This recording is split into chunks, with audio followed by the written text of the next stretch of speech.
தஞ்சை பெரிய கோயில் எத்தனை பேர் போயிருக்கீங்க? உண்மையிலே பிரம்மாண்டத்துலேயும் பிரம்மாண்டம் தாங்க.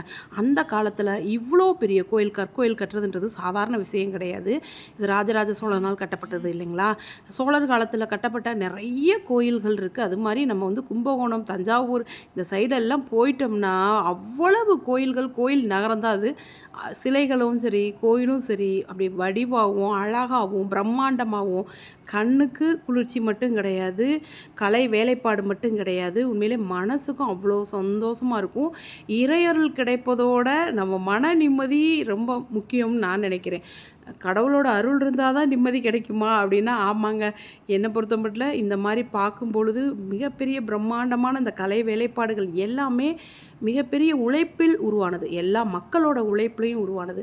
அதனால் இதை நம்ம மதிக்கணும் கண்டிப்பாக. இவ்வளோ பெரிய பிரம்மாண்டத்தை நம்ம கண்ணு முன்னாடி இந்த கடவுள் கொடுத்ததுக்கும், இந்த மன்னர் கொடுத்ததுக்கும், மக்கள் கொடுத்ததுக்கும் உண்மையிலே இந்த உலகத்திற்கும் நன்றி கூற கடமைப்பட்டிருக்கேன்.